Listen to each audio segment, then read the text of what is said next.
रेलगाड़ी के डिब्बे में एक महात्मा बैठे, पुराने जमाने की घटना। फर्स्ट क्लास के डिब्बे में उनका रिजर्वेशन, कूपा में सामान रखा ऊपरी बर्थ पर, नीचे आराम से महात्मा बैठे। अगले स्टेशन पर ट्रेन रुकी, वहां एक सेठ जी चढ़े, उनके पास भी उतना ही सामान उन्होंने रखवाया, बैठ गए। गाड़ी चल दी, उन्होंने महात्मा को बैठे देखा, बस उपदेश शुरू। हम लोगों की आदत है उपदेश का मौका मिलना चाहिए, फिर हम चूकते नहीं। कहना शुरू किया, कलयुग आ गया, कलयुग आ गया। साधुओं को फर्स्ट क्लास, इन्हें जरूरत क्या है? अरे बैठे कहीं एकांत भजन करें, फिर उतने ही सामान इनके पास, उतने ही हमारे पास। हम भी फर्स्ट क्लास में बैठे, ये भी फर्स्ट क्लास में बैठे, तो हम में साधुओं में अंतर क्या है?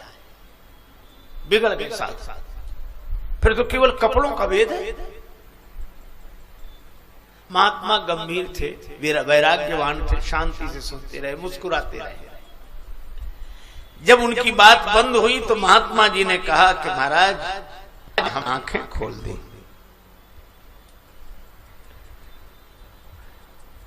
सेठ जी आपने बड़ा बढ़िया उपदेश दिया, हमारी आंख खुल गई।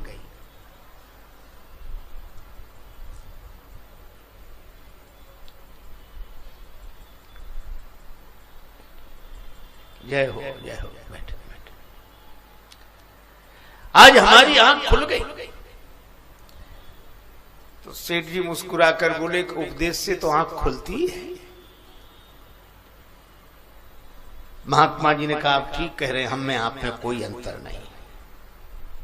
मित्रता होगा। अगले स्टेशन पर गाड़ी खड़ी हुई कि चलो थोड़ा नीचे घूम आवे, नीचे थोड़ा घूमे आवे। वो बोला साहब हमारा सामान रखा है। सेठ जी बोले हमारा सामान रखा। महात्मा बोले हमारा भी रखा है, और उतना ही रखा है जितना तुम्हारा है।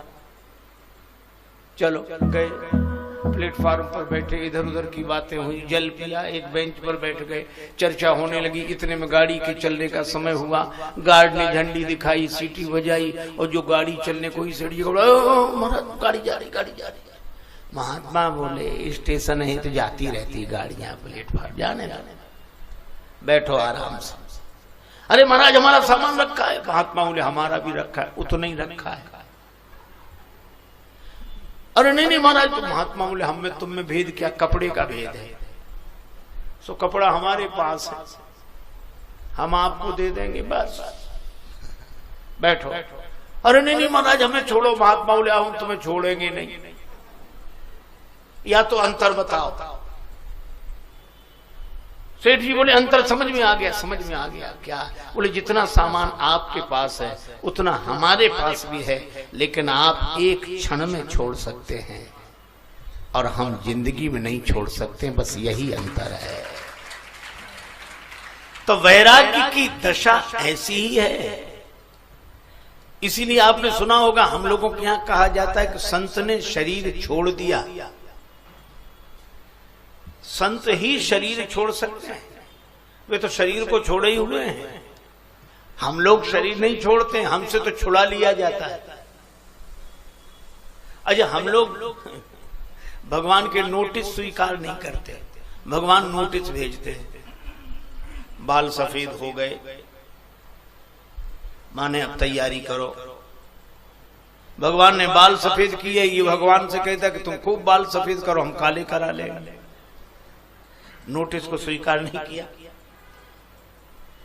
नेत्र ज्योति कमजोर हुई, बोले खूब करो, हम चश्मा लगवा लेंगे। कान की आवाज कम सुनाई पड़ने लगी, कान से आवाज, तो का कोई बात नहीं, मशीन लगवा लेंगे। दांत गिरे, बोले हम बत्ती लगवा लेंगे। भगवान ने कहा ये कोई नोटिस स्वीकार करके सावधान नहीं हो रहा है तो मौत को भेजते हैं। मौत एक तमाचा मारती है और शरीर छुड़ा लेती है। तो हमसे शरीर छुड़ाया जाता है और संत शरीर छोड़ देते हैं। और इसीलिए मैं कहता हूं कि बर्खास्त होने से इस्तीफा दे देना अच्छा है।